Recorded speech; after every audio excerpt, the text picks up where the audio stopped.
टाकाऊ साहित्य होतं त्या टाकाऊ साहित्यापासून आम्ही बनवलेलं आहे. हे वाया गेलेले प्लंबिंगचं साहित्य आहे. ही आपली बिस्लरीची बॉटल आहे, तिचं वरचं झाकण आहे. हा यूज केलेला आणि फेकून दिलेला डबा आहे आणि हा पुठ्ठा आहे. आणि हा एकंदरीत त्याचा खर्च पाहिजे फक्त गमसाठी खर्च आलेला आहे. फक्त याच्यासाठी 20 ते 25 रुपये आम्हाला खर्च आलेला आहे. असं एक धूरशोषक यंत्र आहे. आपण पाहतो की इंडस्ट्रीमध्ये जेव्हा वेगवेगळा माल बनतो ते माल बनत असताना धुराचं मोठ्या प्रमाणात धूर हवेमध्ये सोडला जातो. म्हणजे एकीकडे विकास होतो तर दुसऱ्या बाजूला प्रदूषण सुद्धा होतं आणि प्रदूषणामुळे आपली मानवाची काय होते, हानी होते.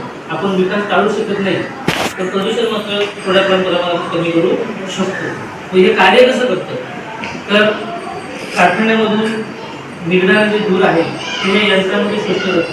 या यंत्रामध्ये ते धूर एकत्र केल्यानंतर ते मध्ये जे आहे ते धुरामध्ये असणारे विषारी वायू कार्बन डायऑक्साईड, कार्बन मोनॉक्साईड हे कमी करण्याचं काम करतं, त्याची तीव्रता कमी करतं. त्याच्यामध्ये कापूस आणि पाणी हे कापूस ते विषारी वायू शोषून घेतात आणि विषारी वायू शोषून घेतल्यानंतर थोड्याफार प्रमाणात शुद्ध झालेली हवा ही वातावरणामध्ये सोडली जाते. अशा प्रकारे वातावरणातील प्रदूषण कमी करून एक चांगली हवा देण्याचं काम हे करतं. असं यंत्र जर आपण प्रत्येक इंडस्ट्रीमध्ये कारखान्यामध्ये ठेवलं तर प्रदूषण आपलं काय होईल, कमी होईल आणि आपली पुढची वाचायला मदत होईल.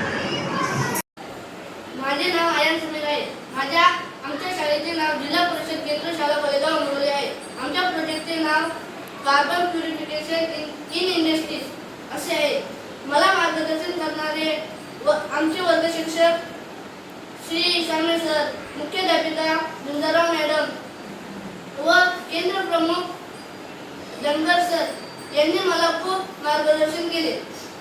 आमच्या टीममधील विद्यार्थी आपले परिचय देतील. माझे नाव साहिल व्यासी. माझे नाव तनिष सुभाष पवार. माझे नाव आनंद सुनील पवार. इंडस्ट्रीमध्ये अनेक कारखान्यात कार्बन तयार होते, त्यामुळे प्रदूषण होते. ते टाळण्यासाठी हा आमचा छोटासा प्रयत्न आहे. या पाईपाच्या द्वारे कार्बन यामध्ये जाते. यामधील कापूस व पाणी ते शोषून घेते व हवा बाहेर फेकली जाते. त्यामुळे प्रदूषण कमी होण्यास मदत मिळते. धन्यवाद.